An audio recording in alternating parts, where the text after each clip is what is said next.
All right, welcome back to another episode of Politics and Movies with Mike and friends. And today our friend is a regular GS.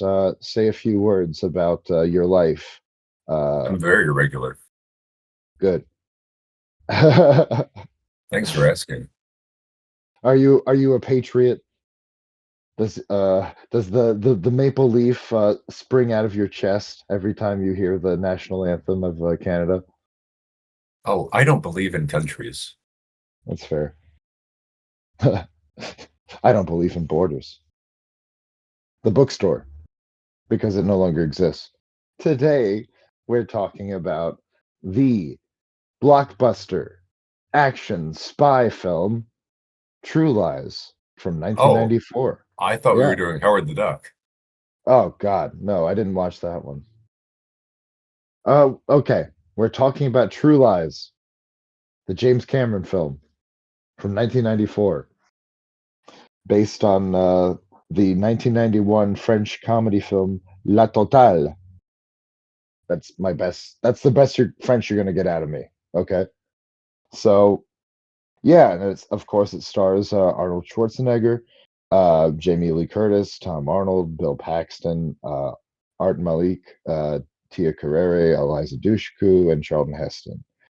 And yeah, this was a big hit. It was there was a bit of controversy during the pre-production and into the post-production, I think, that because of the fact that the writers of La Totale, the French film, were like, this guy definitely used this as an inspiration, and I think at that point James Cameron hadn't said anything about it, but eventually, before the movie came out, they settled out of court.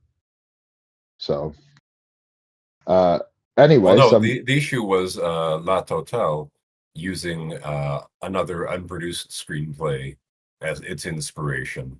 And when James Cameron had the rights to okay. adapt that French movie for an American audience, he was not sued because that was considered to be in good faith. Okay, that's fair. I guess that's what I get for not verifying and just letting my brain play telephone with itself. Yeah.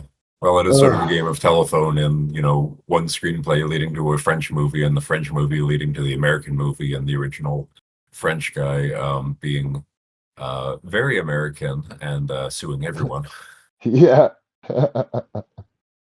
which is thematically relevant because this is the most American movie that you could possibly have. Oh, sure. Yeah.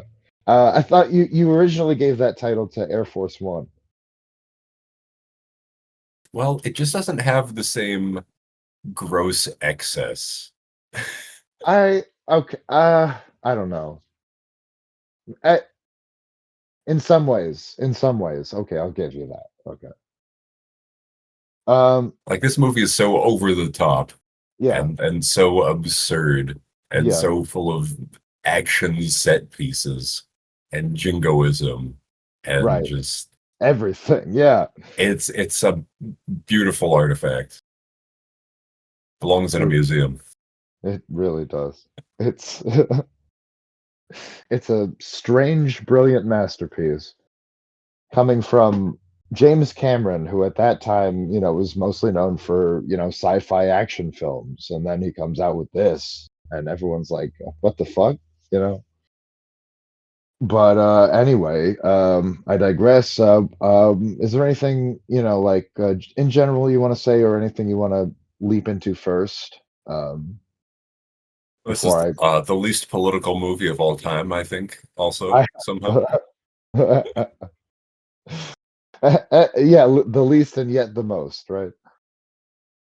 Yeah, I mean, it's very much a pre 9/11 movie. And in fact, they Yeah. said they weren't going to do a sequel because of 9/11. Terrorists just aren't funny anymore. That's fair. Do you remember when terrorists were funny? This movie, that's it? I don't know. Die Hard, some of them were funny. I don't know. They were considered terrorists, even though they technically were thieves. Well, thieves can do terror too, That's you fair. know. Yeah, I'll take it. But anyway, yeah, there's a lot to delve into politically with this film, as you were comedically downplaying. Yes. And interestingly, if we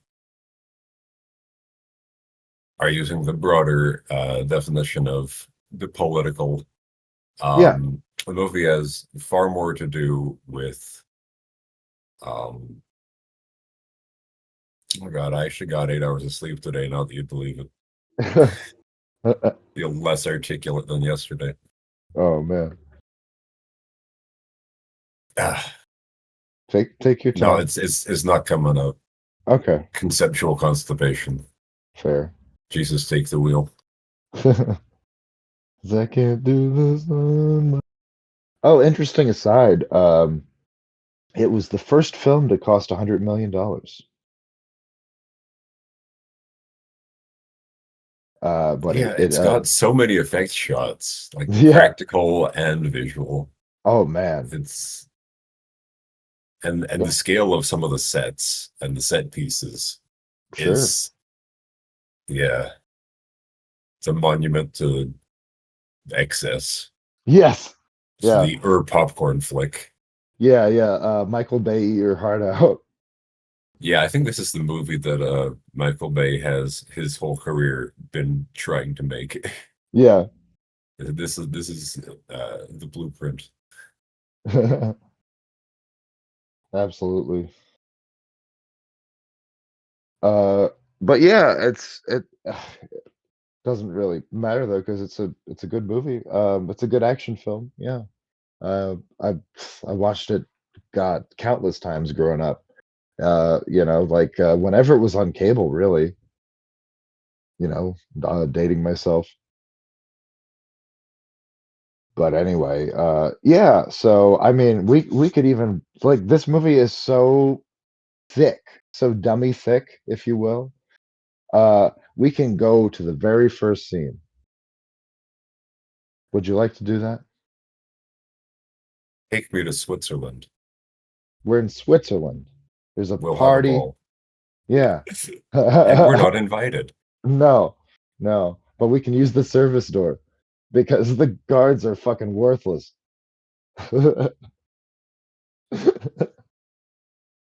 And then you just gotta harass the caterer in French and go on about your way. Like, yeah, I like how the movie sets up right away that he's a hyper competent, uh, you know, trained secret agent that, just like confidently and seamlessly works his way in there, finds a loop with the guards and goes and just like asserts dominance like immediately and like confidently speaks fluent French, later confidently speaks a few other languages. It's like it does a good job, in a mostly organic way, like a James Cameron hyper stylized organic way. Like you're never gonna get like fucking like hyper realism from James Cameron. That's not what you're there for. But the way it's done, it rings It's not a true. cartoon, but No, yeah, yeah. it's a little hyper real. Yeah. But yeah, It's I it's like mean, James Bond isn't real life, and right, we're I think fairly obviously yeah, making a big reference to James Bond with how he enters and sure, is not who you'd pick to be a spy in real life. no, In real life, absolutely, a spy is described as the little gray man who you don't remember anything about them. They're very generic and unassuming. right.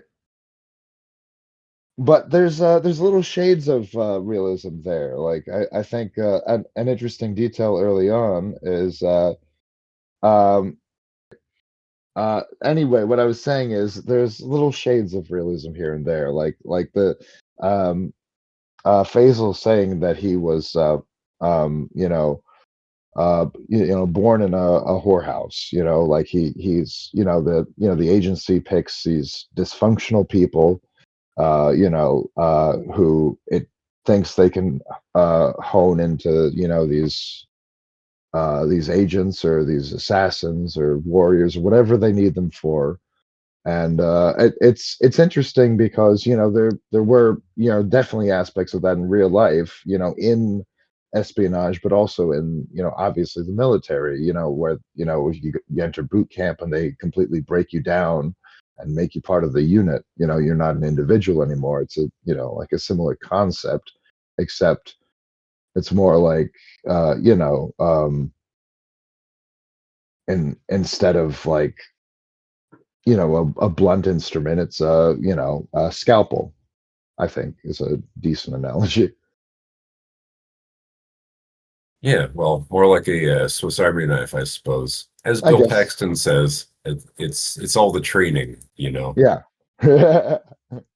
But yeah, so yeah, like little things that I wouldn't have noticed like years ago, I picked up on this time. Like like little throwaway lines that tickled me.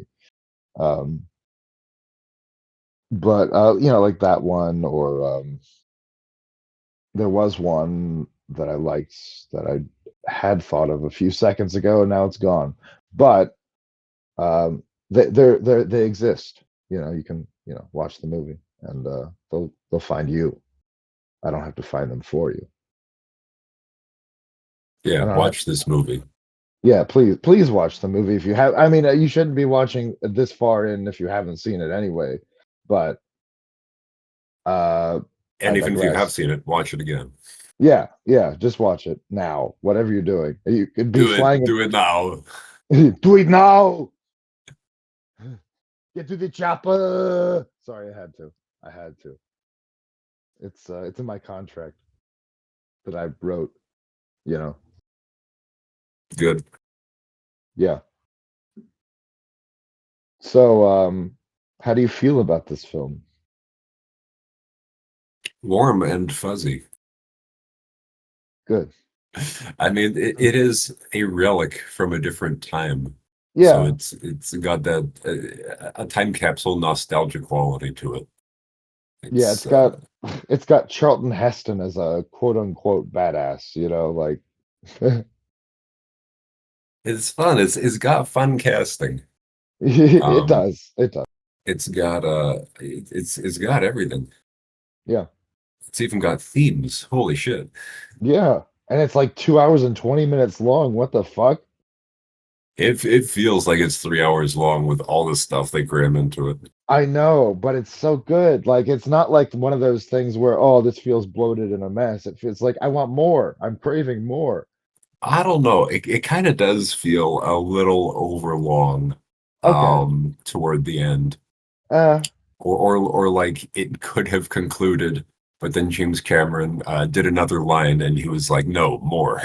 no, that's fair. It definitely does feel like the kind of thing where if it was any other director, the studio would have cut that end part, and that would have been it, with them on the bridge. But of course, because it's James Cameron, he's like, no, they're not touching shit, and that's that. That's why you never give up Final Cut, kids. Yeah, exactly, exactly. All aspiring artists out there, fight for your right to party and your rights for your IPs. I thought that was funny.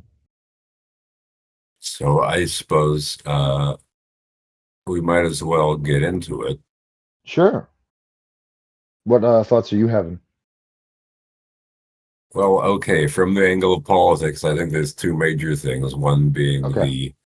the uh this hyper competent man. He can do literally anything Yeah. except have a good relationship with his family. Yeah. Um which is, very, very hashtag trad mask.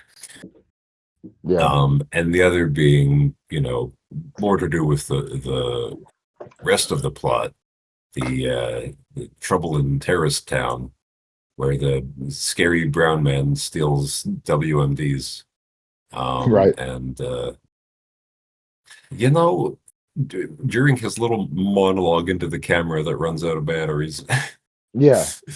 because every scene has to be every 10 scene has to be undercut with humor. Yeah. Um, The pre-Marvel movie. Cameron wore it better, I would say. Okay. Um, he says, "You've killed our women and our children, and it's time that you get a taste of your own medicine." So he uses the Soviet weapon on American soil, Yeah. and intends to deliver some comeuppance. And it's like, he's got a bit of a point. America did the Yeah. terrorisms first. Sure. Two wrongs don't make a right, but they do make a blockbuster. Yeah, they make a pretty decent Schwarzenegger movie. Yeah. Yeah.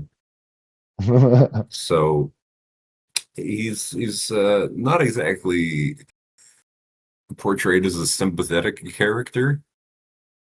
Like that one line is all we really get Yeah. to, explain or justify his deal. Right. Mr. Crimson Jihad, Mr. Sand Spider, which nobody in the movie actually calls him. No, but it does sound scary. Yeah. No, it's funny though because me and Bill. I'm sure you've heard us doing this. We've been doing it for years, but we used to back and forth like make fun of the name Crimson Jihad and just drop it into random conversation because it's so absurd that a fucking terrorist organization would name themselves like a goddamn supervillain squad. Yeah, this movie Like is a comic little book. bit Saturday morning cartoon at times. Yeah, it really Like the, is. the, the whole air quotes spy organization, what's it called? The Omegaverse or whatever. Omega Sector. Yeah, the final line of defense. Yeah. Yeah. Yeah, Like but that's an interesting thing to get into if you want to get into now. Is that while it's fresh, is that I really like the idea of like exploring in movies, like the idea of these clandestine branches of espionage that we don't even know exists. Like they're so far in the shadows that we have no idea. Like I even explore that in my novel, The Rift, coming out January 1st, 2027. Now, just a little small plug. Yeah, sorry about that. What was I saying? I think we were talking about the Omegaverse. Oh yeah. No, yeah, yeah. Anyway, I like the idea of like exploring these, clandestine organizations that, just like are so secretive that like, we don't even know they exist. Like they have no like known oversight or, like it's an interesting, like scary, like Cold War era concept, right? Like the fear that the government is doing all these, has all these, black sites everywhere, and there's these creepy things going on that we'll never know about. And like it's an interesting concept, I think. But it's kind of leaned into as like an action concept. Like it's not scary here. It's like the good guys are going to take out the bad guys and it's all going to be okay in the end. We're really not that scared. Like, yeah, like there's going to be some destruction, a mall's going to get shut up, like a few people are going to be harassed and traumatized, but at the end of the day, the good guys are going to beat the bad guys, and that's that. Yeah. You get to overcome evil and be home in time for tea. And Right. And like, yeah, Well, it's a yeah, it is a good premise sure, for grandiose fiction. It's like Men in Black is the same, essentially sort of thing. You have sure, your agency, your unambiguously morally righteous agency. right, Because this was back when there was some trust in the government still. sure. I guess. I don't know. It was right after fucking uh got Iran Contra affair. So that was still going on. There was still the fallout from that happening. So Yeah, but it was like the government, occasionally makes an oopsie, but he's still an okay guy deep down because people didn't know as much as they know now, or at least the Overton window hadn't moved to the same yeah, place. I mean that was around the time of the Vince Foster conspiracy theory where supposedly the Clintons had him killed. So I I don't don't know. know There who were that is, but then I don't go in for conspiracy theories much. I could get into it if you want. It's really not totally related at all. But he was like I believe he was a lawyer that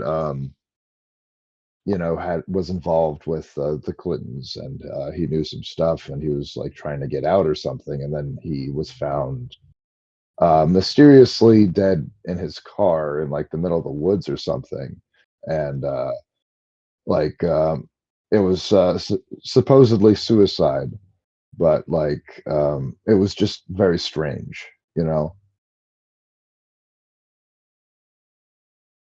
Well, truth So is stranger than fiction.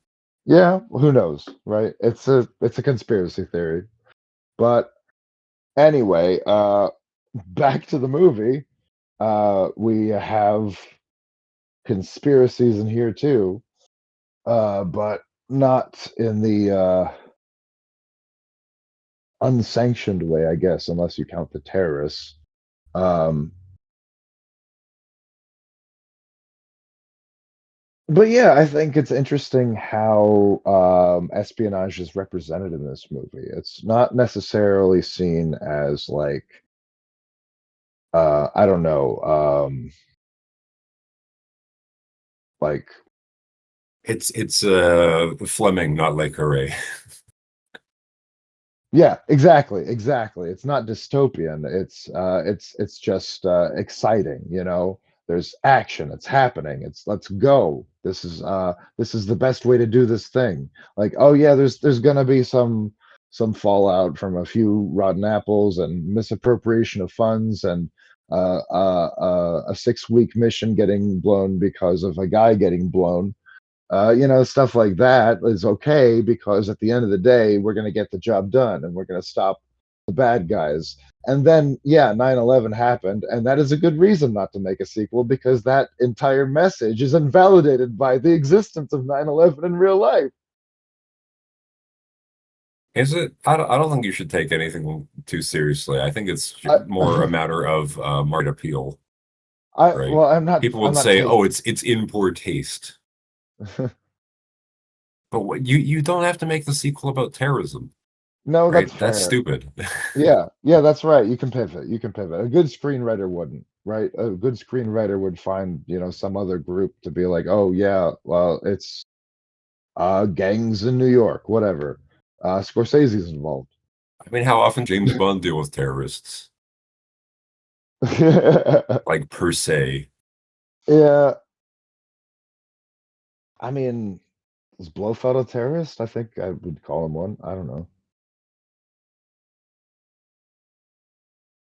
Spectre, kind of terrorist organization, sure.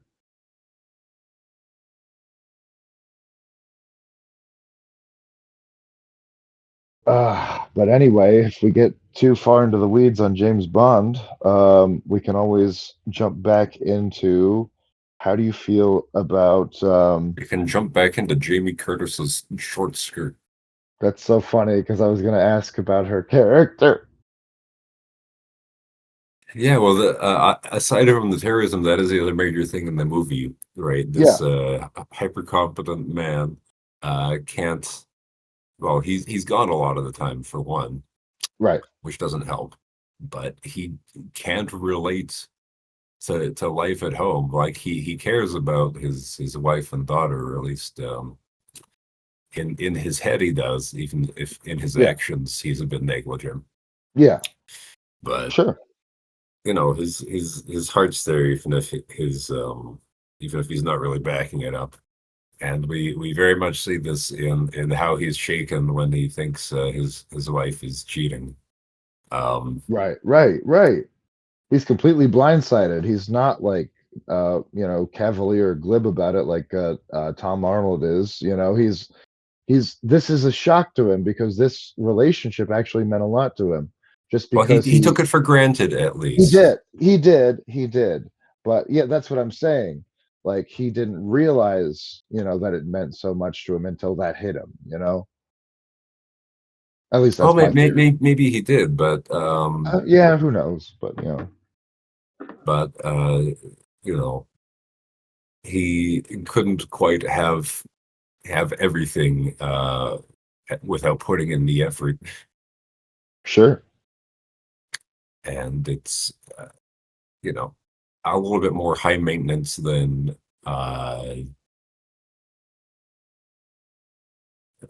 I don't know, whatever he was contributing to the situation. We don't really get a good idea of that. Yeah, They have, they do share a bed, and yeah, they brush their teeth together, and it's very domestic yeah. and normal. But Right, he's just not there enough. He's not meeting anybody's, emotional or probably physical needs. right. Uh, Yeah, like he's dedicated to his work. That's yeah, his that's what he's married to. yeah. Like he's always gone on quote unquote sales convention trips. Yeah. So like yeah, he doesn't see his family much, and when he is around, they resent his presence because he's not around much. Like I'm quite familiar with that kind of thing. Oh, Um, I didn't see them being resentful. They were just, well, maybe I'm dismayed projecting. that he has other priorities, That's which fair. is it's a very, first world middle class thing. Yeah, It's a comforting issue to see explored in that it's simple and atavistic. yeah, yeah, yeah, and relatable. Yeah, Yeah. in a And way. he has essentially no relationship with his daughter. He doesn't know anything about her really. No. Um, and not having too strong a presence of a male role model, um, a male authority figure in the house, she's getting a bit wild and just doing rebellious teenager stuff. Yeah. But I don't know. To an extent, that's also just part of being a teenager. So I don't know if there's enough to read into him not really being a presence at all. But certainly he's not the authority figure. No, no, no. No, Yeah, it's he's really not holding up his end of a marriage. no, he's the false patriarch. Really, Helen is the matriarch of the family. Yeah, but why was it And so that easy is for him to be distracted by his work? Like, is it, was that always his first priority, or maybe was his wife also not really contributing a whole lot to the marriage? We can maybe only they were speculate. maybe they've grown complacent. I mean, like they said, 27 years of marriage, that's a long time. Hell, my my marriage only lasted 6, and that was only because the divorce took so long to finalize. Did he say? What? I remember him saying that he'd been a spy for, what was it, 15 years, 17 years? I don't remember him mentioning how long they'd been married. I could have sworn I heard the number 27 years.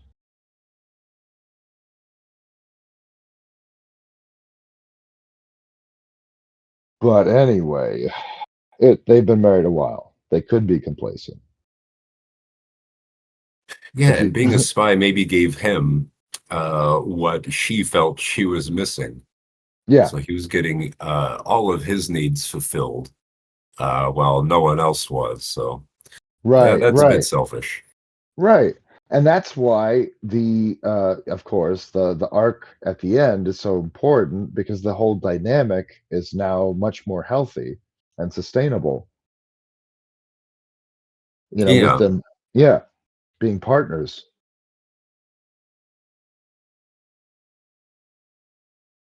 So maybe it was fortuitous, fateful even, that Bill Paxton's used car salesman, bless him, was Yeah, the instigating incident. yeah. I just wanted to get laid, me and my tiny penis. I got a little dick. It's pathetic. He's so good. He's so good. Oh my god. His delivery on that is perfect. Like only he could make that line and that delivery like that just so fucking funny. I don't know. I think Gary Oldman could have done it pretty good. Probably, maybe. I don't. It would have been a different vibe though. I think. Yeah, but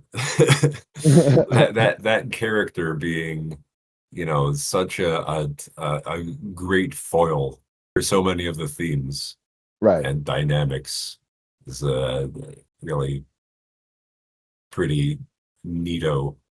He's just such a greasy little schmuck.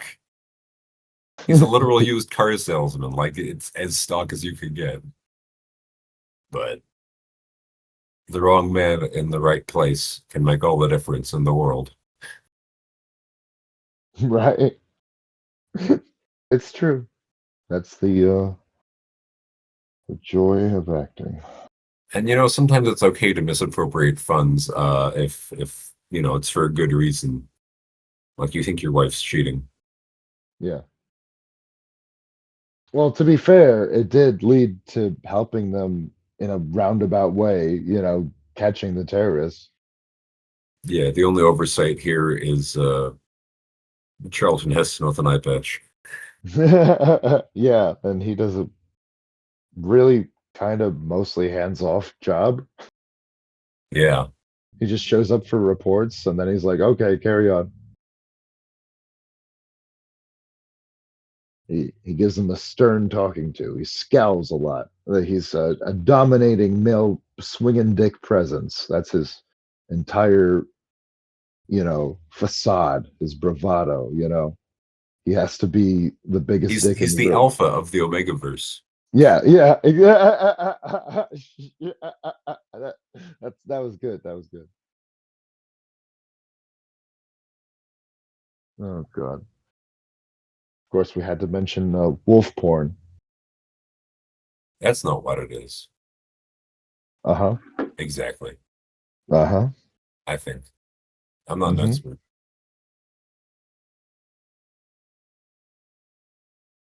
Who is? Anyway. Anything else you want to talk about? We actually have to wrap up fairly soon. We can talk about a few more things, maybe say three more things.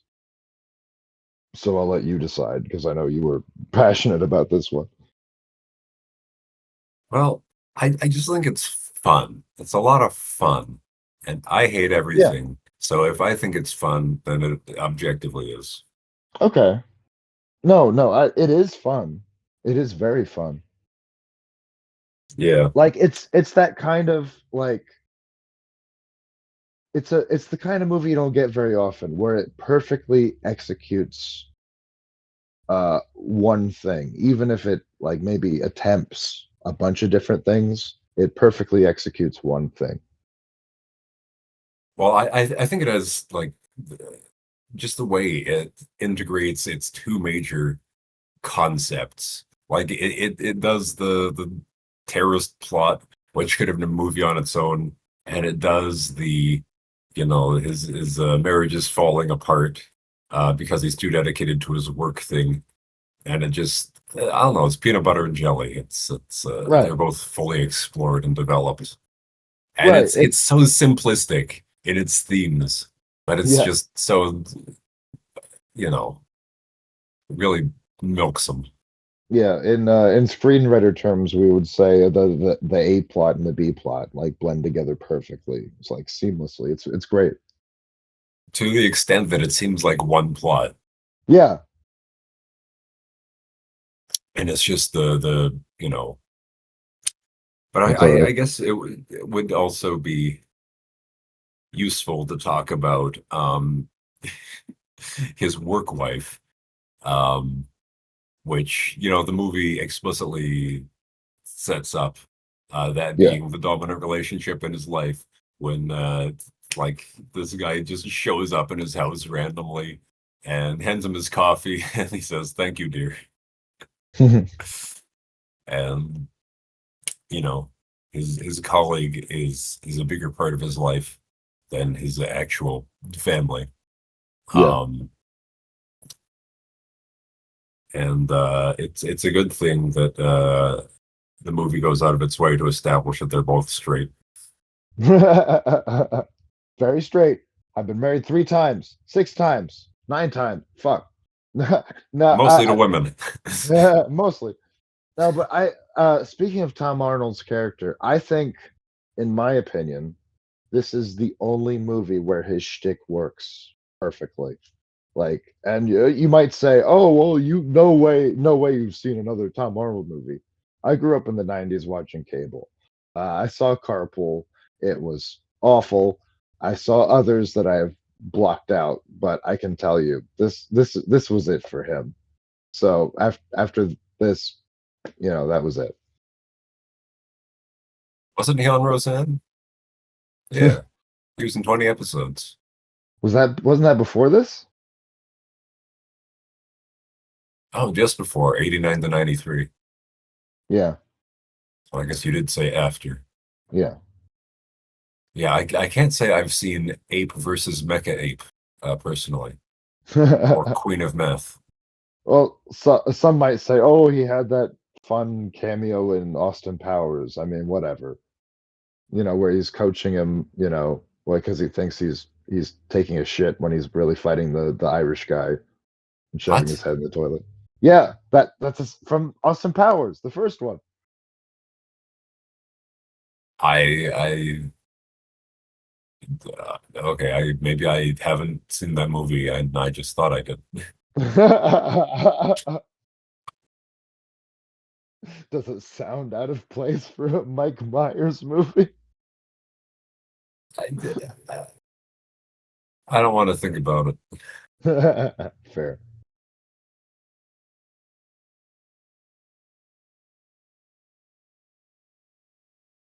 Oh, but yeah, like it's an interesting dynamic. Uh, I would also like to mention the fact that it's interesting how he reacts when Harry first tells him that he thinks Helen is cheating on him.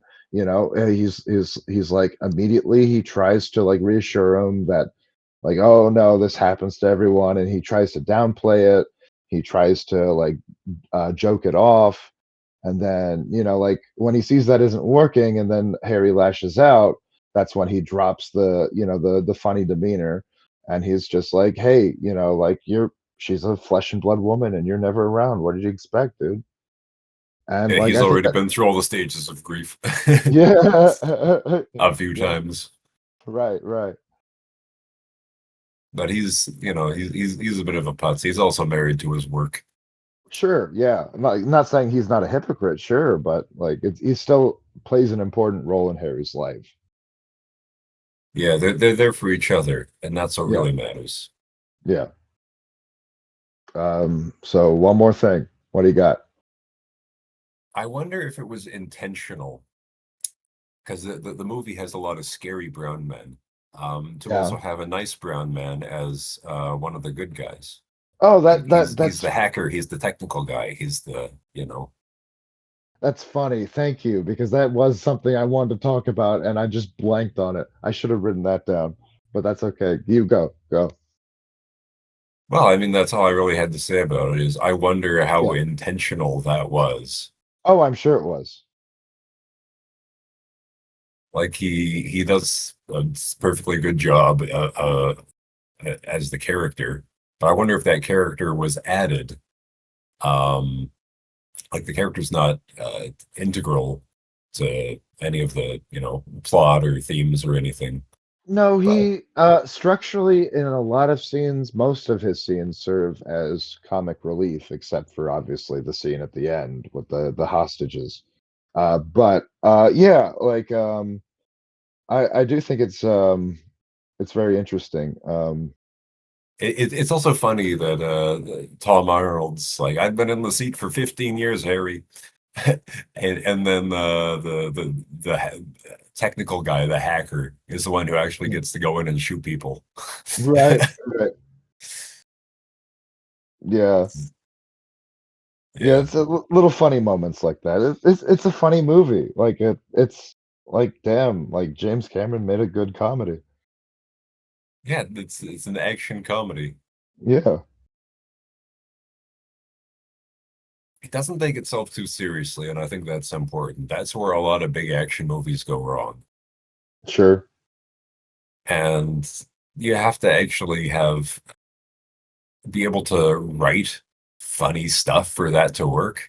Right. Like we mentioned Michael Bay earlier, and I think that's really where his stuff doesn't work so well as when he tries to insert comic relief. Right. Because his humor is always like out of touch, not funny, bad. Yeah. Yeah, it's just not funny. It's not even like amusing in a crude way. And when No. not even John Turturro can sell your. Right. All right. Yeah. Okay, I do think Stanley Tucci drinking out of a juice box was a little funny. I never saw that one. I couldn't even tell you which one it was out of. Uh, I used to know. It doesn't matter. It really doesn't. Although, what one funny thing is now everyone knows. What was his name? The actor who mentions the Romeo and Juliet law. Like people, that's how people refer to him, like Oh my jokingly, God. as the Oh. the actor who delivered Oh. those lines. Oh God. Don't blame the actor. Blame Michael No, Bay no, for but that scene is what the actor's associated with, and I I just know, think but that's that's funny. yeah. It's funny, but it sucks for the actor. That's it. He has a memorable part in a major movie. Okay. It's it's the no publicity is bad publicity logic. Okay. Hey, we remember it. We're still talking about it. Fair. All right. Well, I guess we got to wrap up anyway because my battery is about to die on my iPad. So, I yeah. mean, he can't afford an Apple charger. No, it's plugged in, but it's one of the shitty chargers, so it's still draining because of the extra power from the mic. It's fine. I'll go plug it into an actual real not shitty charger. Um but yeah, it was lovely talking to you about True Lies today, GS. Oh my God, we didn't even talk about the striptease. What do you want to say about it? I don't know. Jamie Lee Curtis still had it in 1992. For Even the two, striptease is a character scene and moves the plot forward. What a movie. yeah, yeah, it's a great scene. It's an iconic scene.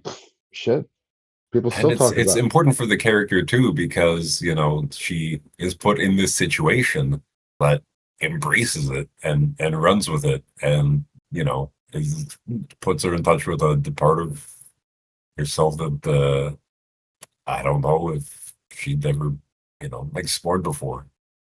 Yeah. Yeah, I but can be a slut too. it does raise an interesting question of consent since they're both lying for different reasons. I don't know. It's kind of a janky situation there morally, but that's neither here nor there, I guess. It's a cool scene. It's a cool scene. Yeah. 13-year-old me is all aflutter Valid. in my pants. Yeah, yeah, no, I got it. The sploosh zone. Yeah, I don't have a sound effect for that. Oh, sad. Sucks to suck, as Ronnie would say. Yeah.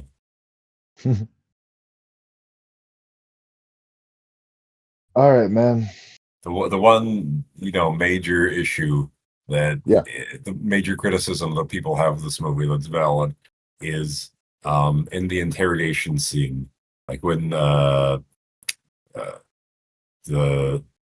when they apprehend Bill Paxton and Yeah. Jamie Lee Curtis, and they're interrogating her. Yeah, it's manipulative, it's abusive, it's Yeah. excessive, it's It's gaslighting. mean. Yeah. Yeah. But in his mind, it's a bit justified because he thinks she was cheating on him. And Right. And she just wanted an adventure, It wasn't about sex for her really, from at least from what I could, glean. no, I feel like the movie was pretty clear that it wasn't at all. And she was Right. very uncomfortable when he started Right. Yeah, that's making true. his That's moves. true. We have that scene, yeah, where he tries and she's immediately like, ugh, yeah. But then she only at first starts to reluctantly agree because she thinks she's doing it for her country because this fucking asshole, con man is lying to her. And because he's given her several glasses of wine. Yeah, true. Which, according to the law anyway, means you can't really properly consent. Yep. That is true. But Bill Paxton. Why would you do this? Harry Omega Man is above the law.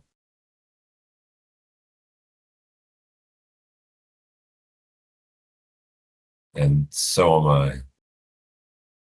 Oh, that's funny. The Omega Man, is a Charlton Heston movie. Yeah, that was. Okay. I wanted to make sure. Yeah. Well, for the audience, at least. Let's say, I said it for the audience. Maybe someone didn't know that. Maybe someone doesn't know about an obscure cult classic fucking sci-fi movie from 1971 or whatever the fuck. Yeah, go look up all the obscure references we make. Yeah. You can watch Omega Man. You can learn about the Omegaverse. You can. That's not that obscure, unfortunately. Apparently more obscure than well, the correct amount of obscure. Oh well. God, I hope it's not more obscure than Omega Man, or less obscure. Yeah, I know what you meant. Yeah. Wait. No, you were right the second time. Yeah. I'll be right eventually. Well, won't we all? When we're underground.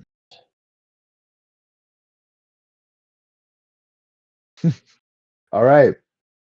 True Lies, 1994. James Cameron, Arnold Schwarzenegger, Jamie Lee Curtis, Eliza Dushku. All No right. cap. No cap. For real, for real. See ya. Are you saying this coup was perpetrated by a douche? Yep. Did you know that she has Albanian citizenship? Yes. And she's married to a billionaire. Oh, I didn't know that. Yeah. Did you know that she alleged that while making the movie, she had bad touches from the I think it was the stunt coordinator. Ew.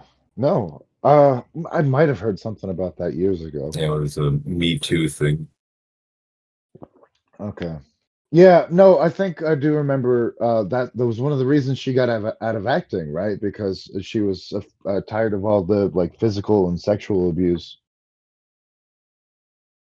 Yeah, she went straight from this to working with Joss Whedon. Yeah. Oof. Well, she Uh, stuck around for a few different series, so yeah, yeah, she was around. She got the work in. yeah, she did, Buffy, and then she was leading Dollhouse. Right. I like Dollhouse. It was okay, I guess. Yeah, I it was it I was it got to be a bit of a slog that's what I at was gonna one say. point, Yeah, that's what I was gonna say. and I wasn't gonna keep watching it, but then I thought, okay, one more episode. And that was the episode where everything takes a sharp left turn and it gets a bit more, you know, it's back on track. It starts doing something. Right. Okay. Yeah, it's it's funny because when I first started watching it, I was like, "Wow, this is so good." And then yeah, it sort of just kind of like loses its steam a little bit. A little But bit. It yeah. goes on life support for a while Oh, fair. Yeah. until they shock the monkey and have the flash forward to the apocalypse or whatever. Yeah. Don't you monkey with my monkey.